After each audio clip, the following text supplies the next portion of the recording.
আসন্ন পবিত্র ঈদ উল ফিতর উপলক্ষে নারীর টানে ঘরে ফেরা মানুষের যাতায়াত ব্যবস্থা নির্বিঘ্ন, নিরাপদ ও যাত্রী হয়রানি রোধে রংপুরে মডার্ন মোড়ে মেট্রোপলিটন পুলিশ ও র্যাবের যৌথ উদ্যোগে সাব কন্ট্রোল রুম উদ্বোধন করা হয়েছে।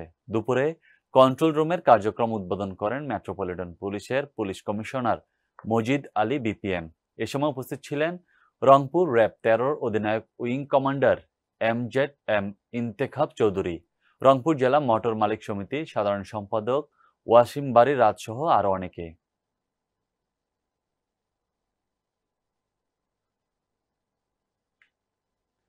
কুষ্টিয়ার বেড়ামারায় প্রাইভেট ক্লিনিক অ্যান্ড ডায়াগনস্টিক্স অ্যাসোসিয়েশনের উদ্যোগে বুধবার স্থানীয় সাথী ফুড পার্ক অ্যান্ড রিসোর্টে এক ইফতার ও দোয়া মাহফিল অনুষ্ঠিত হয়েছে। ইফতার ও দোয়া মাহফিলে বেড়ামারা ক্লিনিক অ্যান্ড ডায়াগনস্টিক্স অ্যাসোসিয়েশনের সভাপতি লায়ন ইঞ্জিনিয়ার আশরাফুল ইসলামের সভাপতিত্বে প্রধান অতিথি হিসেবে উপস্থিত ছিলেন উপজেলা নির্বাহী কর্মকর্তা মোহাম্মদ রফিকুল ইসলাম। বিশেষ অতিথি ছিলেন বেড়ামারা উপজেলার সহকারী কমিশনার আনোয়ার হোসেন, বেড়ামারা উপজেলা স্বাস্থ্য ও পরিবার পরিকল্পনা কর্মকর্তা ডক্টর মোহাম্মদ মিজানুর রহমান, দৌলতপুর উপজেলা স্বাস্থ্য ও পরিবার পরিকল্পনা কর্মকর্তা ডক্টর মোহাম্মদ তৌহিদুল হাসান, থানার অফিসার ইনচার্জ শেখ শহীদুল ইসলাম, সংগঠনের উপদেষ্টা ডক্টর আব্দুল হান্নান এবং ডক্টর আবু সাইদ ও medical officer doctor Ekramul Haque.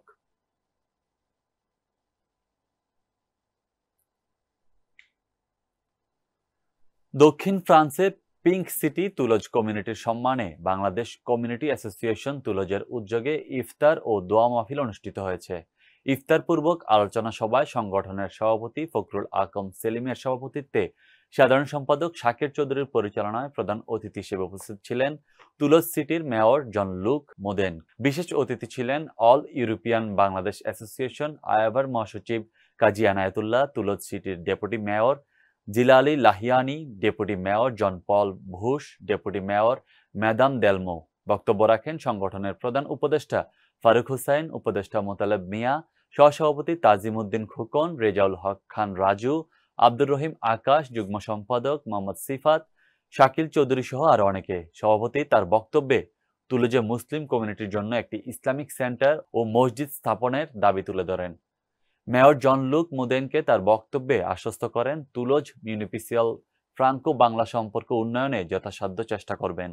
পরে বিশ্ব মুসলিম উম্মার শান্তি ও সমৃদ্ধি কামনা করে বিশেষ মোনাজাত করা হয়। পবিত্র মাহে রমজান উপলক্ষে কাতারের ব্রাহ্মণবাড়িয়া জেলা প্রবাসী কল্যাণ ঐক্য পরিষদের প্রতিষ্ঠাতা সভাপতি জসিম উদ্দিন আহমেদ দুলালের সুস্থতা কামনায় ও কবরবাসীর স্মরণে সেহরি ও দোয়া মাহফিল অনুষ্ঠিত হয়েছে। সহকর্মী মোশাররফ হোসেন জনি জানান, কাতারের রাজধানী দোহা সুলতান ডাইন রেস্টুরেন্টের হলরুমে উক্ত অনুষ্ঠানটি অনুষ্ঠিত হয়। মোহাম্মদ আল আমিন খানের সঞ্চালনায় উক্ত অনুষ্ঠানে সভাপতিত্ব করেন মোহাম্মদ নজরুল ইসলাম ভুইয়া। এতে প্রধান অতিথি হিসেবে উপস্থিত ছিলেন কাতারে বাংলাদেশের রাষ্ট্রদূত মোহাম্মদ নজরুল ইসলাম। উক্ত অনুষ্ঠানে আরও উপস্থিত ছিলেন বাংলাদেশ কমিউনিটির সর্বস্তরের নেতৃবৃন্দ, বাংলাদেশ বিমানের country manager Mohammad Kamal Uddin, community নেতা আবু সাইদ ও শাহজান সাজু। সার্বিক তত্ত্বাবধানে ছিলেন নাজমুল হোসেন শাহ, আলম খান, মোল্লা রাজি, মুস্তাফিজুর রহমান রিপন, মোহাম্মদ দুলাল উদ্দিন, মোহাম্মদ শরীফ উদ্দিন ভুইয়া, মোহাম্মদ ইয়াকুব খান, মোহাম্মদ আলম ও মনির হোসেন প্রমুখ।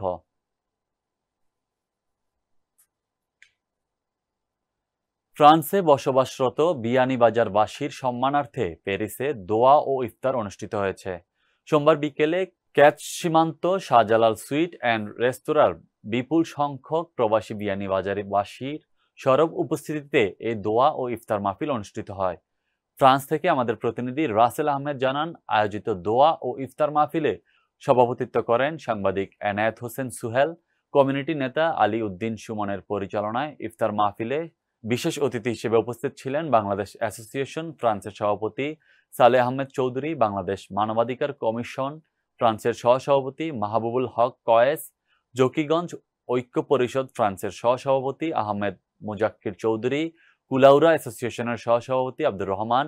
মাওলানা হোসেন আহমেদের পবিত্র কোরআন তেলাওয়াতের মধ্য দিয়ে শুরু হওয়া অনুষ্ঠানে অন্যান্যদের মধ্যে বক্তব্য রাখেন সাংবাদিক জাকির হোসেন, গ্লোবাল জালালাবাদ অ্যাসোসিয়েশন ফ্রান্সের সাধারণ সম্পাদক মিজানুর রহমান, ওভারবিলা মাদ্রাসার কোষাধ্যক্ষ সাদিকুর রহমান, সমাজসেবক হেলাল উদ্দিন, বিশিষ্ট ব্যবসায়ী মাসুম আহমেদ, সাইফুল ইসলাম, মাথিউরা উন্নয়ন সংস্থার ফ্রান্সের সভাপতি কবির আহমেদ, সমাজকর্মী আলী হোসেন প্রমুখ। পরে মাহে রমজানের তাৎপর্য তুলে ধরে আলোচনা শেষে দোয়া ও ইফতার মাহফিল পরিচালনা করেন ওভারভিলা বাংলাদেশি জামে মসজিদের ইমাম মাওলানা জিল্লুর রহমান। কাতারের দোহায় অবস্থিত সুলতান ডাইন্স রেস্টুরেন্টে রমজানের বরকতময় শেষ দশক শীর্ষক আলোচনা, দোয়া ও ইফতার মাহফিলের আয়োজন করে ঢাকা বিশ্ববিদ্যালয় অ্যালামনাই অ্যাসোসিয়েশন কাতার। সহকর্মী মোশাররফ হোসেন জনি জানান, আলোচনা অনুষ্ঠানে সভাপতিত্ব করেন জ্যেষ্ঠ অ্যালামনাই কাতারে নিযুক্ত বাংলাদেশের রাষ্ট্রদূত মোহাম্মদ নজরুল ইসলাম। ইফতার ও দোয়া মাহফিলের যুগ্ম আহ্বায়ক মোহাম্মদ আবু শামার সঞ্চালনায় প্রথমে পবিত্র কোরআন থেকে তেলাওয়াত করেন ওবায়দুল্লাহ আল রাফি। স্বাগত বক্তব্য রাখেন ইফতার ও দোয়া মাহফিলের আহ্বায়ক মোহাম্মদ আব্দুল ওয়াকিল। সকল সদস্যদের পরিচয় পর্ব শেষে বক্তব্য রাখেন সিনিয়র সদস্য AKM আমিনুল হক। ইফতারের পূর্ব মুহূর্তে দেশ ও মুসলিম উম্মার মঙ্গল কামনায় মোনাজাত পরিচালনা করেন আব্দুল্লাহ মোহাম্মদ জাহাঙ্গীর।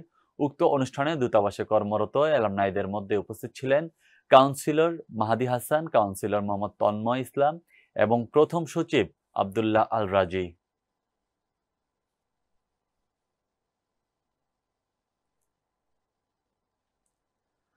দেশীয় পণ্য বাজারজাতকরণের মাধ্যমে প্রবাসী বাংলাদেশকে ব্র্যান্ডিং ও দেশীয় বেকারদের কর্মসংস্থান সৃষ্টির লক্ষ্যে কাতারের রাজধানী থেকে ২০ কিলোমিটার দূরে দোহাইল এলাকার ইজদান ভিলেজে উদ্বোধন হলো বাংলাদেশি মালিকানাধীন আল আসকারি সুপারমার্কেট ও আল আসকারি লন্ড্রি।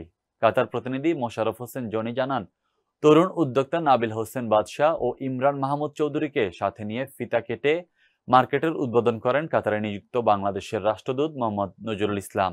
এ সময় উপস্থিত ছিলেন সুপারমার্কেট ব্যবস্থাপনা পরিচালক মোহাম্মদ শরীফ উদ্দিন, মুসাদ্দেক মিশকাত ও লন্ড্রির ব্যবস্থাপনা পরিচালক শহীদুল হক সানি। অতিথিদের মধ্যে উপস্থিত ছিলেন শফিকুল ইসলাম তালুকদার বাবু, সাইফুর রহমান সবুজ, রায়হান উদ্দিন, রবিউল হোসেন, মুস্তাকিম, তৌসিফ ও মোহাম্মদ সোহেল। উদ্যোক্তারা রাষ্ট্রদূতকে ফুলের অভ্যর্থনা জানান ও বিভিন্ন সেকশন ঘুরে দেখান। বাংলাদেশি পণ্যের বিপুল সমাহার দেখে মুগ্ধ রাষ্ট্রদূত উদ্যোক্তাদের আন্তরিক ধন্যবাদ জানান।